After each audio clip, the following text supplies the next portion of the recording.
drop. Are you gonna blow your head off? Take good aim and don't forget to duck.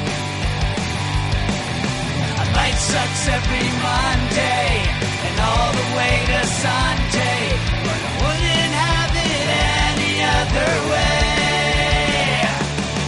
I don't care how you're doing, what's up or how's it hanging. I'd like to buy this world one last drink. Life sucks all of the time, stick it up your sunshine, and then you'll see the clouds every day. And then you'll see the clouds every day. And then you'll see the clouds every day.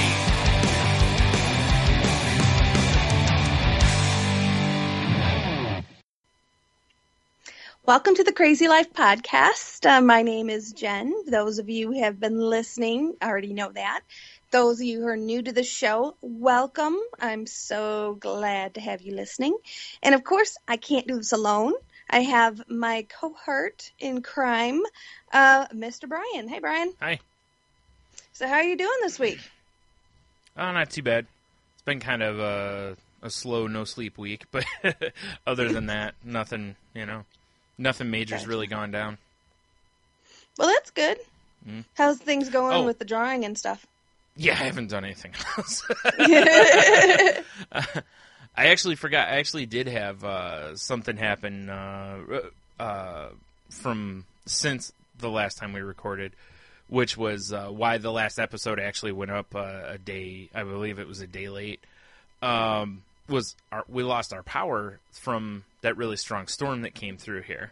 Mm-hmm. And I was telling people, I was like, I realized the first world problems kind of thing really set in for me because I'm a night person. So generally when most people are sleeping, I'm wide awake, which is normally no big deal. But when you have no power and it's dark outside and inside, and you're just sitting in the dark, it's a little different. Especially when you have anxiety. Yeah, I can imagine that could be quite difficult. So there was just, a faint light from, a few, there's a church not too far from where I live, and they have really powerful, parking lights, and they have a generator and stuff. So even though the power was out, their lights were still on. So, you could see to walk through the house and stuff.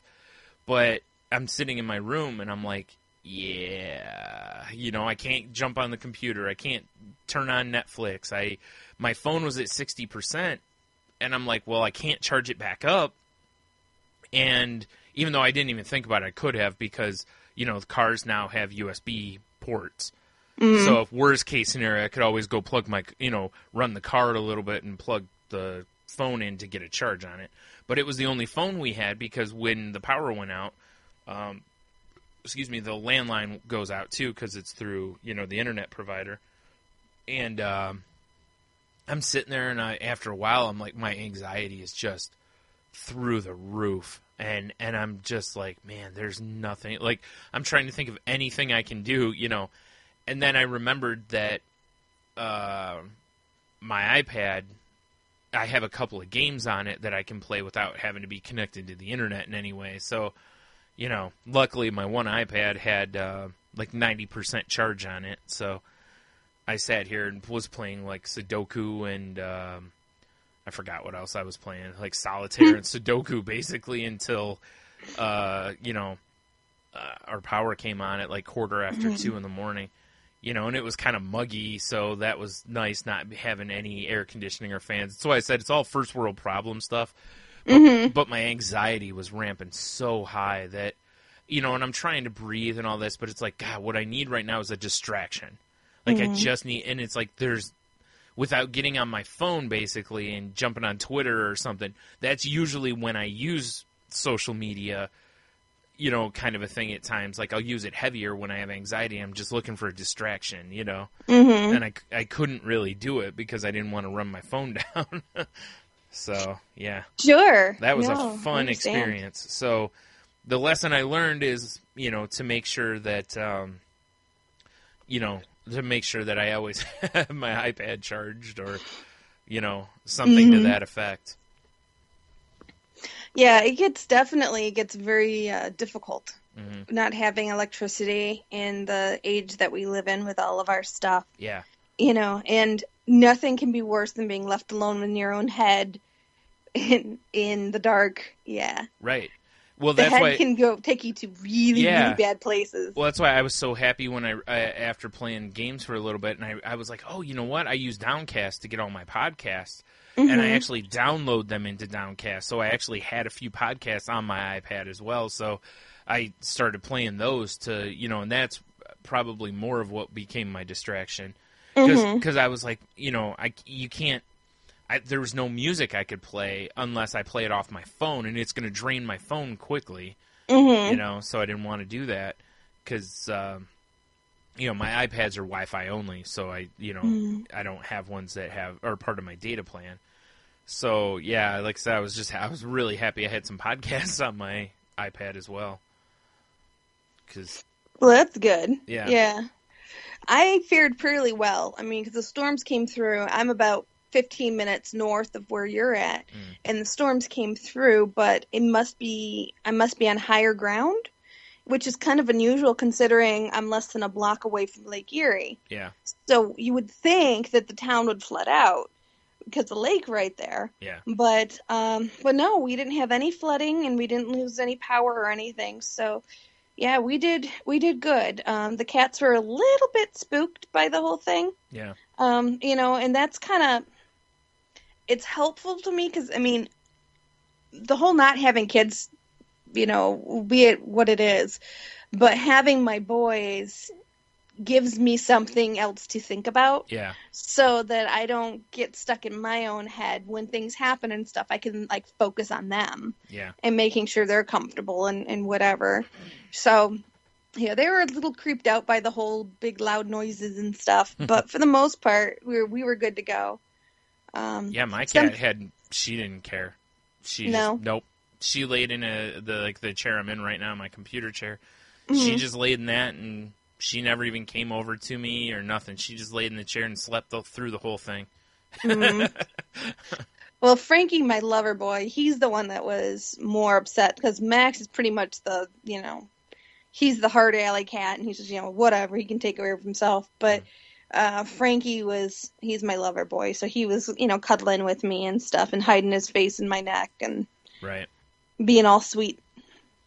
But he's actually not been feeling so good, which is really kind of, it's tough when, because again, they're not humans, they are animals.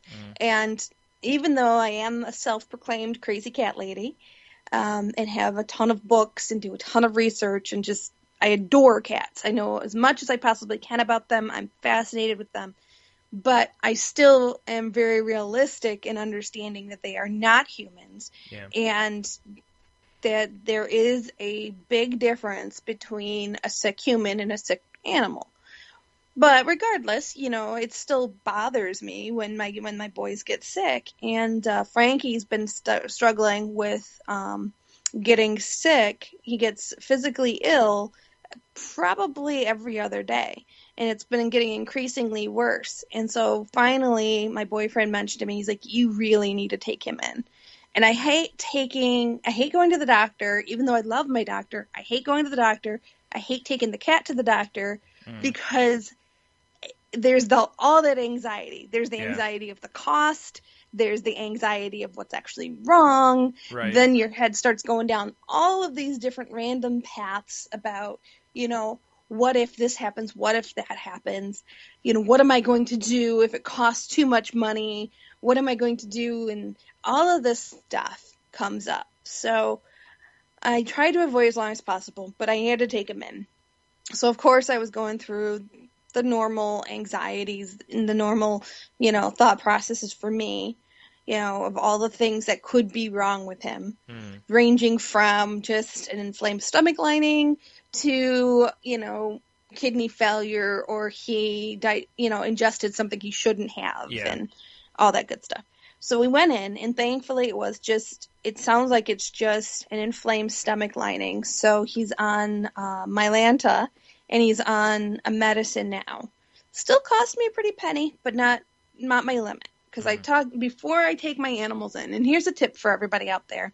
When you do have situations such as this, I set a limit, a financial limit on what I can afford before I go into the doctor's office, before I go into the vet. Because I know me, and I know given in the heat of the moment, I'm going to probably want to do anything I possibly can to save my cat.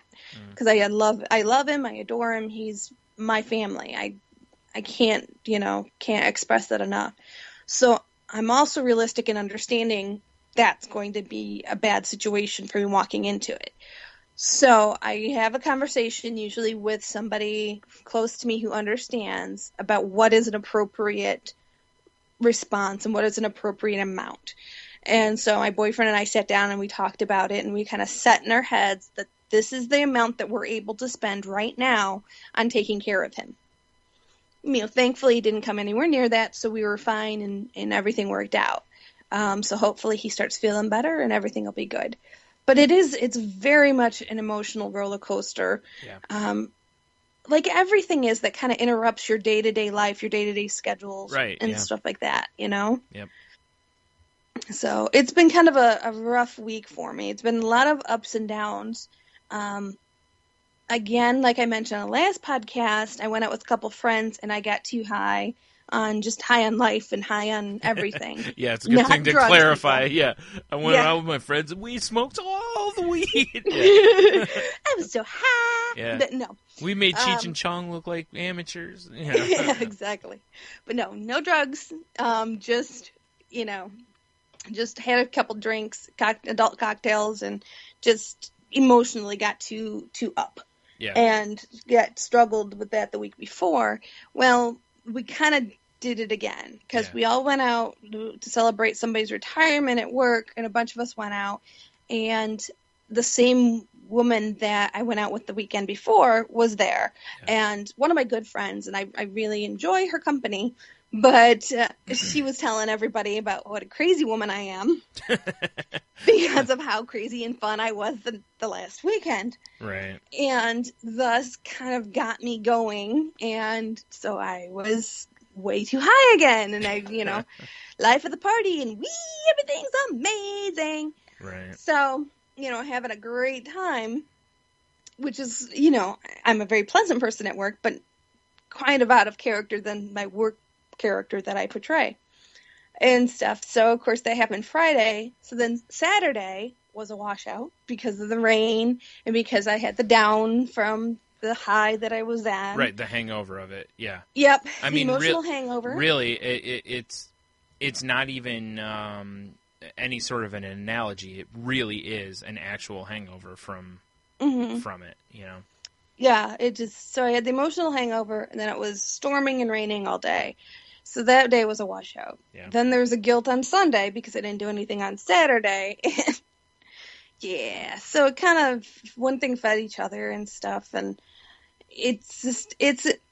I'm finding myself kind of going into patterns in the last couple weeks, and I don't like it. Right. And so I'm trying to figure out ways to combat that. Right. And with this being a 3-day weekend, it's like I have to do something this weekend. We don't have permanent plans that I know of for tomorrow, but I have to get out of the house. I have to make plans, and I have to do something. Yeah. Same thing with Sunday. It's like I have to make these a priority. I cannot just sit around the house, watch TV, and not do anything, because it's just I'm on a pattern that it's mandatory. I must stop this pattern. Yeah. Yeah, you can't. It's one of those. It's very similar to just somebody who goes out each weekend and binge drinks. Mm-hmm. Like you go out and you live it up. You drink all the alcohol, and then for 3 or 4 days after or whatever, you just feel awful about it and all this. And every time you do it, you're just like, I got to quit doing this. And then the next week you do it again. And it's so bad for you, not to mention the hangover part of it, but it's, and you're right. You gotta break that behavior before it becomes a habit. You don't want that to be the norm every weekend. Is there's nothing wrong with going out and having fun and stuff, but you got to find the line somewhere or find some control. And by finding control, I don't mean that you have to find. I don't mean that you don't. That it's just free reign and everything. By finding a control, I mean it's more of it's like finding a dial kind of a thing, so that you can, have that. Dial it down a touch. Yeah, that's what I mean by a control, not control. There's, right, just a slight semantic difference in the two, but right, exactly. So I mean, I'm still in a good place, and I've had to resort to doing things I'm thankful for to kind of keep me away from dangerous downs, and I can, thankfully, I'm aware enough I can feel them coming, and I can kind of see the train coming at me. Right. So I've had to multiple times this week kind of take a time out and say, no, stop. Look at all the good things you have going on in your life. Count your blessings, count the good things, focus on the positives, and really make a very direct point of really focusing on that stuff. Yeah. And it also makes it interesting because, as everyone I'm sure is well aware, the government has made same-sex marriage illegal across the country. Well, yeah, what they did was they declared that bans on gay marriage are unconstitutional, even though it's the same thing, but it's not. But no, it's not. I know You're what right. you're saying. Yeah.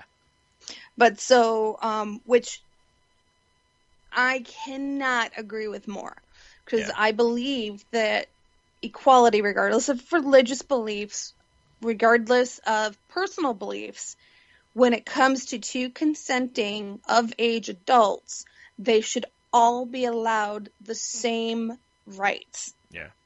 Being in a free country, I'm a firm believer in that. Right. And my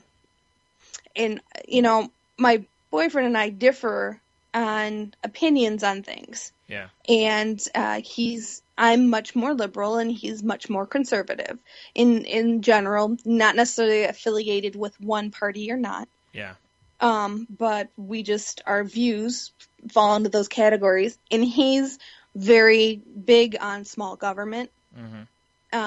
So, we can both agree to the fact that everyone should have equal rights, but we struggle with the agreement of whether it was right for the government to step in and make an overall ruling taking it away from the states. Yeah. So, which adds a whole interesting kind of wrinkle to my up and down range, up and down week. But that's the Supreme Court's job. They're supposed to look at laws and determine whether they are or they are not constitutional. That's their job. So, I mean, it isn't necessarily the government stepping in as much as it was brought to them because it's been appealed and appealed and appealed and appealed and appealed and appealed. It's something they had to look at because, same with Obamacare. It was the same thing. They had to look at it because there's so much of a fight being raised against it and such that, and so many people making the arguments that it needed to be looked at. That's their job. They're the final check in the checks and balances system, Exactly. And I told them when it comes to constitutional decisions, which in my eyes this was, right. It needs to be done at that level. Yeah. He doesn't necessarily see it as a constitutional thing. I'm of the belief that what the government should do about marriage is just be like, yeah, we'll marry, as long as it's not illegal, we'll allow it. And if you want to bring religion into it, then that's for you to have your own church ceremony. But the government will allow anyone, again, as long as it's not illegal kind of a thing, so don't get anyone don't get your slippery slope garbage started with a person and a goat baloney. But, you know, that's how I've always felt. Or the other way I've always felt, which is that marriage should just be stricken down. It's just stupid. There's just no point to it anymore. I mean, well, there is. The governmental. Yeah, that's what I mean. That's what I mean. The governmental part. And, you know, because you shouldn't. I've always hated that married couples get benefits. Like, they get financial breaks and all this. It's like, why? There's no. It doesn't make any sense why they get any sort of a thing. But now, at least everybody who wants to get married in that aspect can. They can get those benefits. They can see their. You don't even have to say partner anymore. That's the best part. They can see their spouse when they're in the hospital, and not get shunned or turned away. You know, like, it gives them so many more legal rights. Yeah. Yeah. Exactly. I mean, and that's the beauty of it.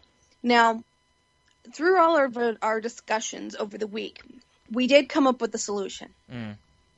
And here's the solution, because me and you, we've discussed right. We've discussed this before, but to kind of recap for the audience, my viewpoint is that there are two marriages. There's the religious marriage, and then there's the government marriage. You can be religiously married and not legally married, and you can be legally married and not religiously married. Yeah. They are two separate things. Right. Unfortunately, they share the same name. Yeah. So let's do away with the name marriage for the legal binding of two people together in a contractual agreement. Let us call that a civil union. Yeah. Let us give religious people and churches and stuff, they may own the name marriage. Yeah. Where it was started, fine. Right. You guys own it. That is yours. And also by doing that, that also eliminates the Bible details that a marriage is this and this, and be like, yep, you're right. That's what your religion says. However, over here in the Constitution or the laws, it says that...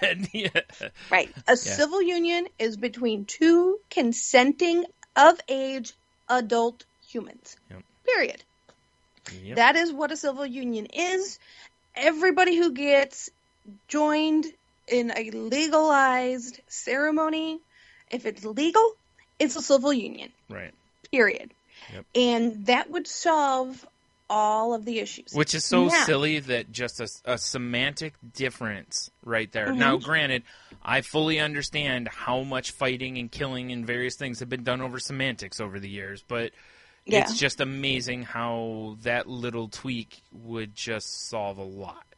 You know? So it was just... And we shouldn't even have to now. We should just be able to be all grown-ups and accept that what the people who live in the house next to you do generally does not affect anything. It doesn't change your religion, doesn't change how you bring your children up, because there's plenty of people that, you know, bring kids up with a full-on religious background, that know gay people, that interact with gay people, that are friends with gay people, and it makes no difference. Just the same as it did 10 years ago, it's the same 10 years from now. It will make no difference. Exactly. You know? It is another interesting point. My nail technician and I were talking about this, and she was talking with her sister-in-law, and her sister-in-law was talking about religion in schools, and specifically about the Pledge of Allegiance and, you know, under God statement in the Pledge of Allegiance. And my nail tech turned to her and said, "What makes you so sure that the God that they're talking about is your God?" Yeah. And she's like, "Well, but of course it's the Christian God. What else could they be referring to?" They're using the American mentality, which is whenever you refer to anything, you mean America. If you don't mean America, then I don't understand what you're talking about. Yeah. and she started laughing. She's like, "Do you realize how many religions say there is a God, but that God is different in different ones? They have a different God. They're not all speaking of the same person." Right. Now, the only thing I'll say, like, the way that you know what they mean is by who who it was put in place by, but Exactly. I know what she's getting at. Yeah. Yeah, and stuff. So it was kind of interesting. Because that I've whole actually heard aspect the of stuff. opposite argument kind of made when people were like, well, it should be taken out because it's offensive to people of other religions and what have you. Mm-hmm. And I've heard the opposite argument of, well, when you say that, you can just mean your God, basically. And I'm like, but what if you're atheist? Mm-hmm. Your right is still being violated at that point. So it's, you know. Right. And But my favorite is, what if they're atheist? And the answer is, well, they're wrong. Yeah. And it just cracks me up every time. I'm like, what? Yeah. Or we can just Exactly. not need the pledge anymore. It's so militaristic. It's so unnecessary, you know? There's that. I'm sorry, you don't need... It's why I said it always makes me laugh. Like, when I listen to our national anthem and I listen to, like, Canada's national anthem, theirs talks about the majesty of their land, how great the country is. Ours is like, woo, America! Scorpions are playing and guitar riffs and bombs are, you know, things are exploding. You know what I mean? It's like, ours is so pompous compared to other countries where they're generally... Theirs are pompous, but theirs are more like bragging about the proudness of their country. Ours is more about like, woo, we kicked your ass, you know. It's America, so. look, yeah. Instead of using "America the Beautiful," which I think is a much better song for Yes, I agree. our national anthem, we use the Star Spangled Banner, you know. But whatever, that's a whole different, you know, thing. And we're way off our normal topic here, so we should probably go back the other way. And just as a disclaimer and an underlying to this topic before we leave, both Bryan and I are very patriotic. We believe in America as a whole and the United States of America. Yeah. We love our country. By no means do we you know, disagree with the flag or what it stands for or anything right, like because that. I'll put it this way. Every time I hear "Oh, Canada" and I see somebody crying about it, I'm always like, really? You know, so I actually just think the whole national anthem thing, much like the fight song in high school, I just don't get it. I think it's ridiculous. Right. It's so but still. It's just chest thumping, but I understand it. Yeah, no matter what your nationality is, I feel that way.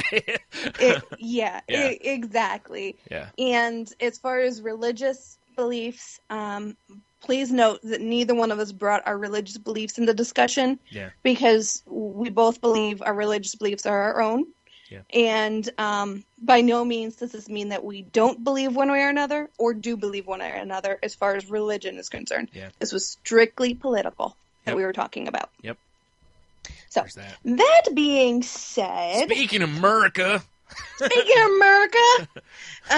we're recording this on the 3rd of July, which is, you know, the day before the blowing off of thumbs and drinking yourself stupid in celebration of two presidents' birthdays, as well as the birth of our nation, America. Now, I love the 4th of July, but it does bring up a very tricky topic for most people with mental illness, which is holidays in general. Yeah. They can be very, very, very difficult. Mm-hmm. With people who have anxiety, with social issues. Yeah. Well, this one adds a little element of it too. Is like for me, I go into different stuff whenever people are like, "Oh, I bought all these fireworks and I'm like, oh god," because in my head I'm picturing 5 minutes later them holding their hand and my thumb, you know. So there's all sorts of different anxieties. Yeah. There is also, with the 4th of July in particular, something that affects many, many millions of Americans, which is PTSD. Yes. This is a great point. Yeah. Yeah. So not only do we need to keep an eye on our animals who don't understand, and loud noises and bright lights can be very disturbing to them. Every time you say loud noises, the thing from, was it Anchorman or whatever, with Steve Carell, the loud noises! Yeah. If I had a soundboard, I'd be throwing that sound drop in every time you say it. But also our veterans, and not even just veterans, but people who suffer from PTSD, it can be very upsetting and very disturbing to them. So just, keep in mind when enjoying yourself, that you keep in mind the needs of others as well.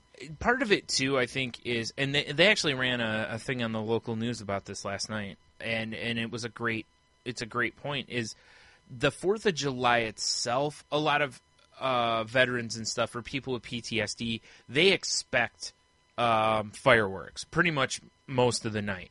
What the ones that really freak them out are on, like, the 1st of July, when someone's like, ooh, I got too many fireworks, I'm going to set them off in the street now at 9 o'clock. Let's start early. Yeah, 9 o'clock on a Wednesday or something, and they're just, to where it's just a random, out-of-the-norm kind of, at least on the 4th, you can prepare a little bit. These other days, it's more of a random event, and that's when it can really freak some of them out. Not that the other, I mean, it's the news report and the police that they had on there were both advocating, like, hey, don't shoot them off in your neighborhood. Go to the public ones because it's safer. And, because when you fire them off in your neighborhood, who knows what can happen. Tony, my co-host on Salty Language, sent me a video yesterday of somebody setting off fireworks in the street.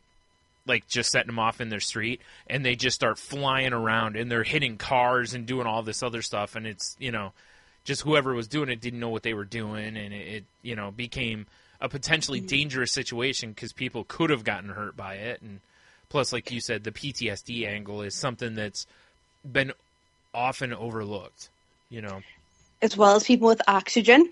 Yeah.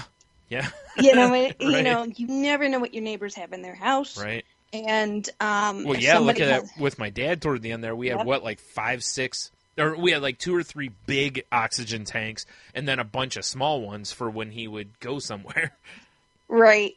So, which are all very obviously flammable and could easily turn into bombs if given the right ignition source. Yeah. So, let us all be careful. Yeah. Now, we're not saying that you can't liberate some fireworks or whatever, because that's what the day is all about, liberating beers from its, their oppressive captive bottles and such. But at the same time, just be considerate of others. Again, it's like the 4th is one thing, be considerate, whatever, but especially be considerate of these type of things on other days, because elderly pets, or not, I don't mean elderly pets, but elderly people, elderly pets also, but pets in general, people with PTSD, these things can all, it can make their life really awful, and,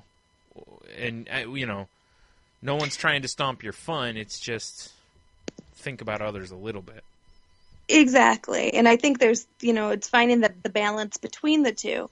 I did find kind of on a more micro level, it's kind of dealing with depression, anxiety, bipolar, all of that good stuff. There's her holiday survival when anxious or depressed article on psychcentral.com, where they make some very good points. The first one is acknowledge your feelings. I think that's a huge thing in everyday life, but especially around the holidays. You have to express your true feelings. If you're feeling sad, feel sad. Just because everyone else around you is filled with joy doesn't mean you have to. There is a certain element of fake it till you make it, of course, as we've talked about before with happiness. Yeah. You kind of have to immerse yourself in it and kind of have to make a physical point of trying to be happy. But if you need a few minutes to be sad or cry because of whatever reason or no reason, make sure that you acknowledge that, embrace it, let yourself have those moments. Yeah. It's okay to express what's going on inside you. The second one is keep your schedule sane. So often the most disturbing part of holiday seasons and holidays in general is you do so many things that are outside your normal schedule that it's so easy to get wrapped up in the doing this and doing that and running here and running there and drinking this and that. And pretty soon you lose track of emotionally where you're at, and you find yourself putting yourself at risk for emotional shutdowns, emotional breakdowns. As I've experienced, too many highs, then you have the lows afterwards that you have to deal with. So just try to keep yourself as at a normal pace as possible. Try to seek out, quiet spots and quiet, maybe one-on-one interactions and stuff through all of the craziness that's going on around you, Right. just to kind of keep yourself in check, try to keep stabilized, and not allow yourself to get too crazy one way or another. Right, like we said, mediate. Like we said before, like if you have to,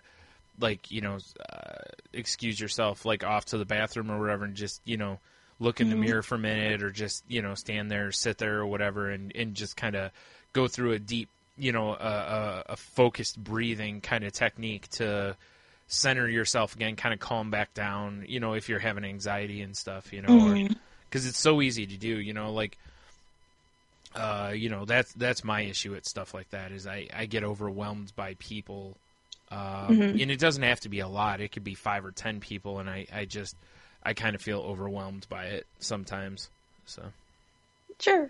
And next one is maintain realistic expectations. I think this is huge. yeah.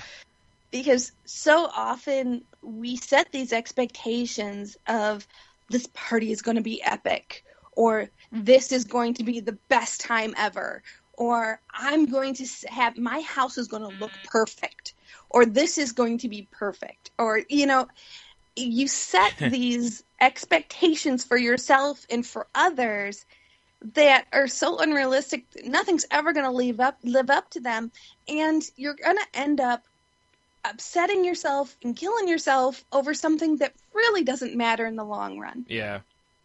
Yeah, and chasing perfection is just, it's a fool's errand. You'll never, ever, ever, ever achieve it. You just, it's just, like we talked when, last week when we had Heno on with us about, I think we talked about on there, about the sign he has that says finished is better than perfect, and it's just so true. So don't strive for perfection, because honestly, at a party, you will be the only one who notices how perfect your house looks. Everybody else may go, oh, wow, your house looks nice. They're not going to fully appreciate all you did for it. So don't kill yourself over it, And again, I hate to keep even saying that. Like, don't run yourself down thinking, that you have to be perfect or whatever. I don't like using the kill yourself thing, because it almost feels like you're making light of suicide kind of a thing, and that's obviously not something we're doing. Exactly. And I think another big point to it is not just run yourself down, but also have realistic ideas for others. Yeah. They're not going to behave the way you want them to. People never do. Nope. They're their own people, and they need to be respected because they are their own people. Yeah, it's so easy to do as humans, to project how you would behave and how you want people to behave onto others. And seriously, most of the time you're just going to be disappointed, because they're not going to hold themselves to the same regard you do. And I'm not saying they're going to act like heathens, but they're just never going to be, people are going to be who they want to be, not who you want them to be. Yeah, you spend all this money on the perfect fireworks display, you get it all set up and everything's going great, but yet you have people sitting around talking instead of watching the fireworks. Yeah, exactly. How easy is it to get upset? But you got to take a time out and say, you know what? Yeah. You're doing the fireworks for yourself and for those who happen to enjoy them. Right. Or one of them doesn't go off, the way you want it to. It doesn't look as good as you thought it was going to, or you just got to laugh and, let it go, basically. Exactly. Don't get caught up in the little stuff.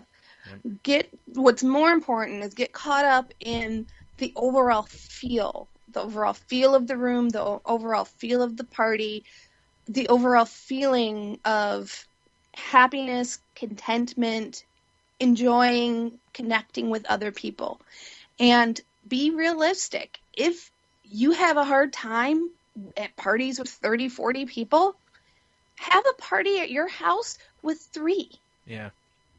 That's perfectly fine. Have your favorite couple over and you and a couple people, 3, 4 people, go down and just watch the fireworks by yourself.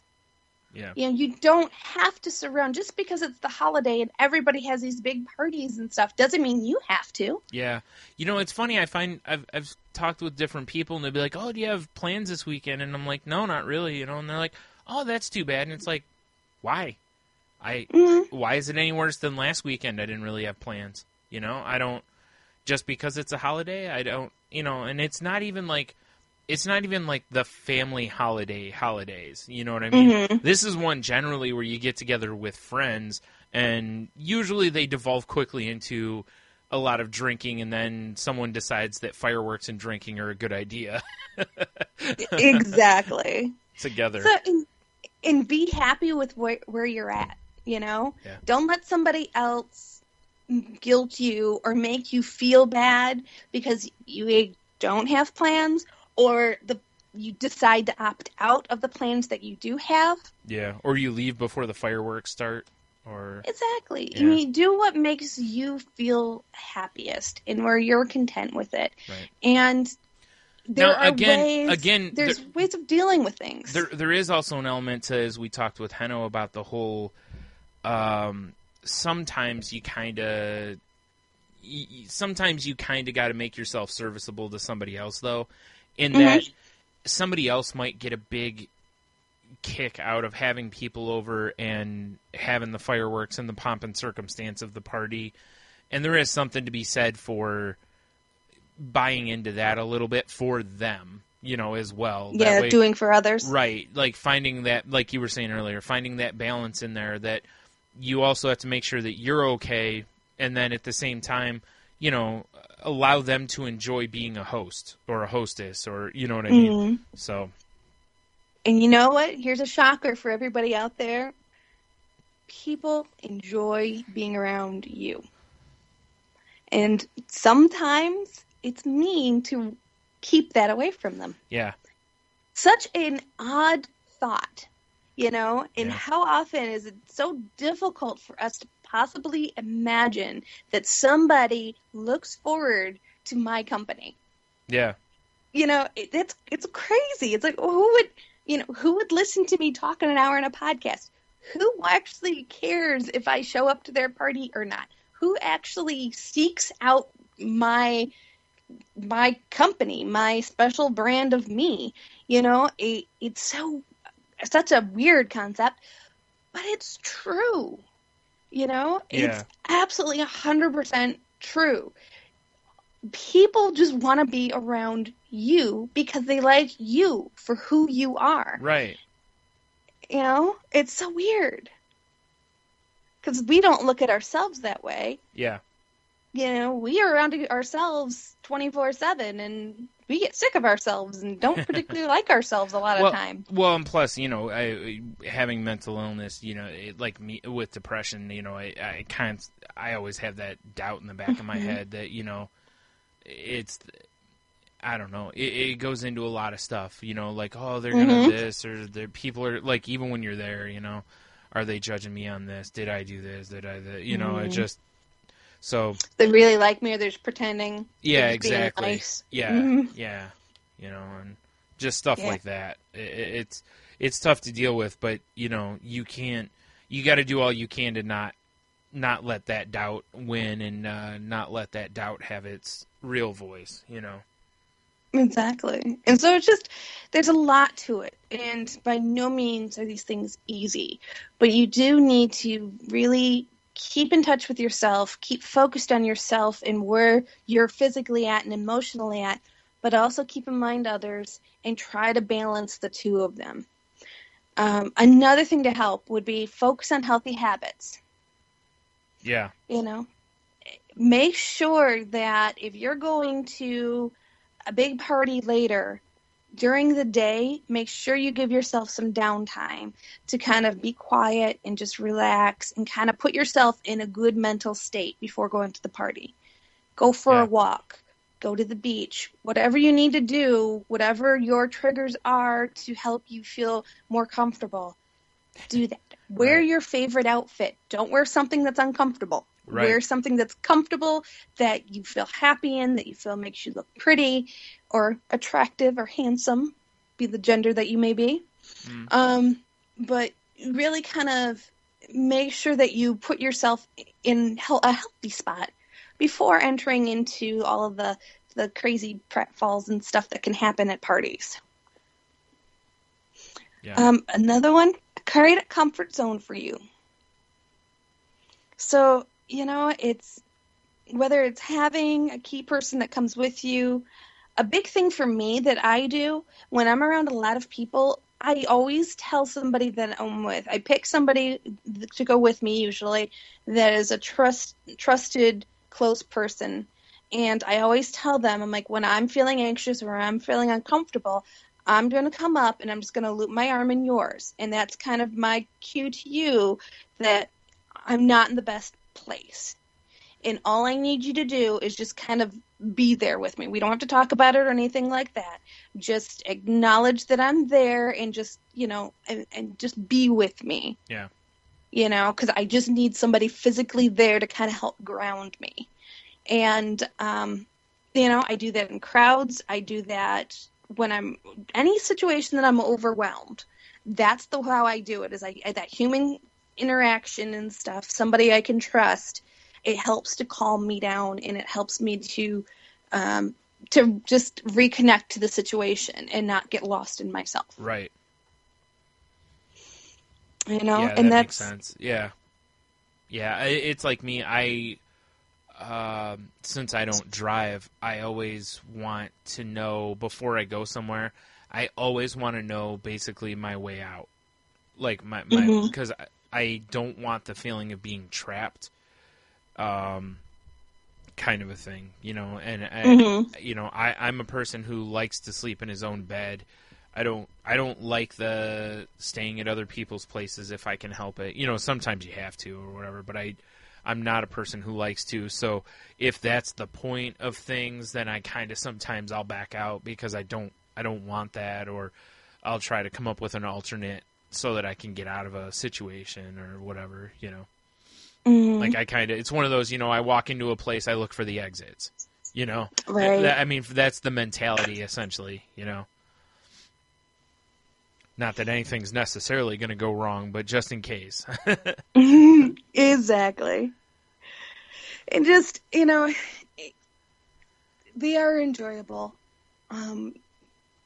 My big thing, especially around like the Christmas holiday, is stacking up too many events back to back. Yeah, mine too. Yep. Yeah, that's a tough one. And try to be specific about the events that you choose to go to. Focus on the main people that you need to connect with. Like for me, it's my mother and my dad and my brother, the three closest people. So when I'm like, all right, when I have to make decisions about what I can and cannot go to, if I can't go to a big party, I can still have breakfast with my mom. Yeah. I still can, maybe host a dinner before the party or a luncheon before the party where I invite just a couple key people that maybe I can't do the big thing, but I can do this little thing. Yeah. And like for me, the big parties I dislike greatly because I kind of feel like it's a show and tell type of situation. And, and in my head, all that goes on before that is you just feel like the idea is that you're like a ping pong ball and you're just or a pinball, you're just bouncing back and forth all around. And it's like by, after a little bit, it's just like, oh, enough. And you're not done, like knowing you've got another one to go to or whatever. It's like, it ends up being people you don't see very often that cause me the anxiety, like you said, if it's your immediate family that you essentially generally will feel safe with, those, they don't generally cause me a lot of anxiety. I get it more from family I'm not around until that part of the year or something, Yeah. So it's just, excuse me, it's all over. It causes, it's an interesting place to be, because holidays are so joyful. And I want each and every one of you to find joy and not dread when these days come around. Yeah. So you have to find what brings you joy and go with that and do that. And, and be really, really conscious of the effects of food and alcohol on you. Yeah. Yeah. some Especially people are good. if you're one of the ones where like if you're on a medicine that's that quickly gets negated or whatever by alcohol or food or whatever. Yeah, it's so easy because a little bit of liquid courage can go a long way. Yeah. And the last thing that you want to do is, use liquor as your crutch or alcohol as a crutch or food as a crutch and find yourself at the end of the evening feeling so much worse for wear, and alcohol especially, keep in mind, alcohol has been linked to increasing depression and anxiety. Yeah. So things that we think we're doing to help ourselves deal with situations, in essence, could really be hurting ourselves. Right. Exactly. And making it so much worse. Right. It's so true. It's why I talked about my experience with it a little bit, with you and Heno last week about how at times I've had to be very careful because I've realized that I'm medicating with alcohol, and that does not actually do anything. All it does is it just puts it off. That's really what it does, and that's where alcohol increases the bad feelings. Right, that's where alcohol and drugs can become that's when they become a significant problem, is when you're using them to just push your life away. You're drinking to forget, basically. You're that kind of a thing. Going out and having a few drinks, or even if you drink to excess once in a while or whatever, that's one thing. But when you go out with the intention of, it's been a terrible week, I just want to drink to blah, blah, blah. It's like, yeah, that's when it can become dangerous, It's like, line up any shot in front of me, I don't care, this, and next, you're in a bad way. And then the bounce back from it, if you're a person with mental health issues or on medicines or whatever, the hangover for you is going to be a whole lot different than a hangover is for the average person, Because waking up the next day feeling like, garbage is worse when your medicine also isn't working, because your medicine keeps your doubts and negativity at bay a little bit, and now they're going to have free run on top of you already being down, and it becomes a real mess sometimes if you aren't careful with what you're doing.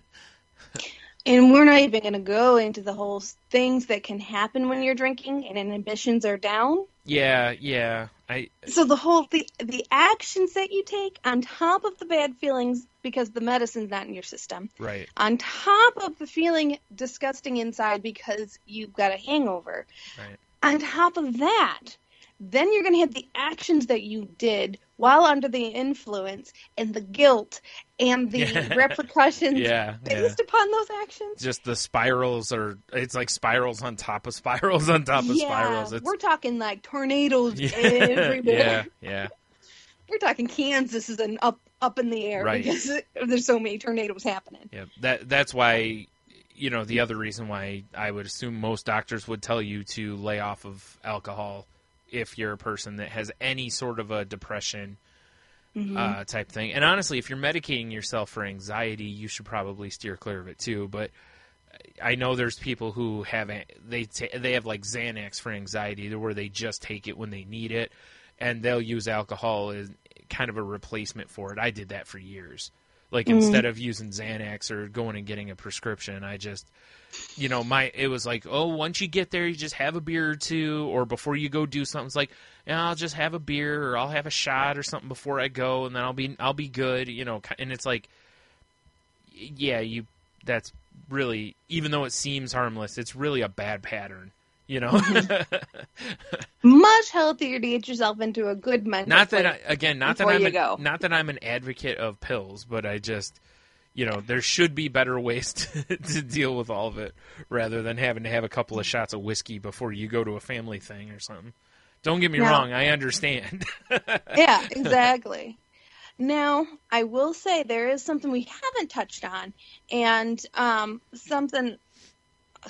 of my loved ones does. He struggles with depression a lot and anxieties, and what he does is he takes his dog with him everywhere he goes. Mm-hmm. And because for two reasons. One, it gives him an out. So when he's getting too overwhelmed in a situation, he's like, oh, I better go check on the dog. I better go take the dog for a walk. Right. And it's a perfectly acceptable out. Mm-hmm. But, yeah. So he always, when you're doing something like that, though, highly, highly, highly recommend, I cannot recommend this enough, please notify the place that you're going that you are bringing your animal. Yeah. It is never cool to show up randomly at someone's house with an animal that you haven't prepped them for. Like, they don't know what's coming. Yeah. Different scenario if they already know that you always have your dog with you or whatever. Yeah. But I would also say, especially for the holiday, like, this is going to go up on the 4th of July, so it'll be, but like the 4th of July is the one holiday where you probably especially should let people know, because if there is going to be fireworks and whatnot, like if you know how your animal reacts, like, mm-hmm. you may not want to leave it in the car while fireworks are going off because it might freak out or something, mm-hmm. And we all know about cars and the interior temperature of the car and leaving your animal in the car. Absolutely. We're not going to go over it again. Right. You all know better. Behave yourselves. Take care of your kitties and take care of your doggies and all your wonderful pets, your loved ones. Don't leave them in the car if it's going to be too hot. Right. So, that unless they need to learn a lesson. No. Like, do you want me to leave you in the hot car again? No, I'll behave. Yeah. Exactly. So, well, I think we're probably at an hour, if not over. No, we're right up just a few minutes under, actually. Oh, perfect. Yep. Perfect timing. So, to kind of wrap things up, have a wonderful, safe holiday. Enjoy your friends. Enjoy your family members. Enjoy all your loved ones.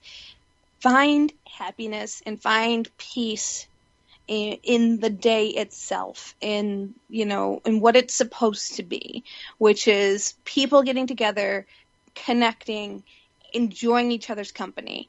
Whether it's 2 people, whether it's 50 people, it doesn't matter. What matters is your personal feelings in the matter. If it makes you happy, it's good. Mm-hmm. And be happy with that. So that being said, if you want to continue this conversation with me, please reach out to me on Twitter at Jen's Crazy Life. I do apologize I don't post very much, but I do watch it quite often, and if you shoot me a message on there, I will respond. You can also send emails to us at thecrazylifepodcast@outlook.com, or check out our website at thecrazylife.weebly.com. And Bryan, how can they reach out to you? I'm on Twitter at Stunami. You can find my other podcast, which is Salty Language, at saltylanguage.com. On Twitter, it's salty_language. And check out our backlog of great episodes. And they are on Stitcher. They're on iTunes. Yep. And you can always find us as well on Libsyn. Yep. Yeah. Yep. So, and the link's on our website, too. Right. Yeah. So if you need... pretty much like you said, but you've said on previous episodes, any of the podcast downloading aggregates, you should be able to find the show on there at The Crazy Life. So, mm-hmm. And I highly recommend. My favorite is Downcast. Just for all of you guys out there. Yeah, that's the one I use too. Downcast, I think it's $5 to download it. Oh, is it? Oh, it was free when I got it. So okay. Oh, really? I've had it for so free. Long now. Yeah. Yeah. Regardless, I think it's minimal, if anything, it costs to download. And what you do is you just go in, search for the podcast you want to listen to, you mark them as subscribe, and whenever a new episode's posted, it automatically downloads into Downcast wherever you have Wi-Fi. Right. So it won't download unless you're at a place with Wi-Fi and it's connected to Wi-Fi. You can also stream through Downcast. You don't have to download them if you don't want to, but yeah. Exactly. So you have plenty of options there, and it's an easy way of keeping track of your podcasts and making sure you don't miss episodes. Yeah, and you can set up playlists and stuff on it too, from what I'm told. I don't, but I've told you can. Also, when you, like, whatever it is you use to get us, please subscribe to it, or if you're on Stitcher, along with that, also share it if you could. Those extra little things help kind of bump us up in, like the more likes you get, the more visible your account becomes on Stitcher. And same with iTunes, like through subscriptions and stuff. So it really helps us out. And that way also, you won't miss any episodes that way. So. Well, with that, 2 more things on the business that we have to take care of. Mm-hmm. We've gotten away from having a challenge for the week. Yeah. And I think both of us need challenges to get our butts moving. Yeah. So, Bryan, what's going to be your challenge for yourself this week? It was going to be just that, which is to, like I had said a couple of weeks ago, to get up and get moving a little more.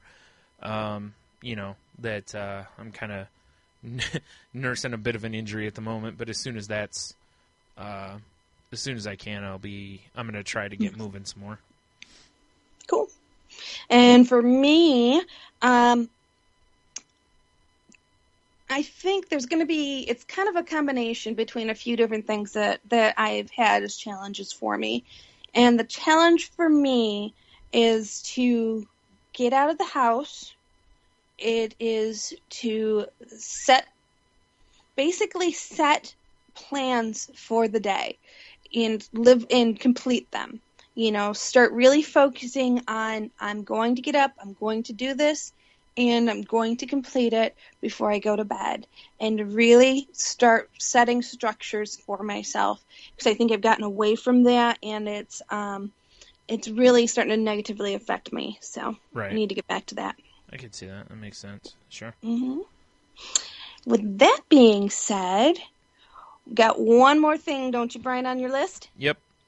Which is, as I always say at this point, we're not doctors, we're not therapists, we're not licensed to, at any of this. We're just 2 people who live with our mental illnesses, and we're just sharing our stories. And any advice that we give should basically be taken with a grain of salt. If you truly need help, please, go talk to a doctor, a therapist, whatever it is that you need to talk to, or whoever it is you need to talk to. If you're in a position that's like you're in a bad way, please don't forget there's always the suicide hotline number, as well as there's a bunch of websites. Just get on Google and look for help. There's tons of it out there. You're not alone, and please don't forget that. And you matter. Yep. Never, ever forget that. You matter. Yep. And you have a purpose, and people seek you out and want to be around you. You may not like you, but other people like you. So really make sure you pay attention to that and hold that dear to your heart, because it's so important. You matter to people. On that note, have fun, enjoy your holiday, and please come back next week and we'll have some more stories and fun for you. So see you later.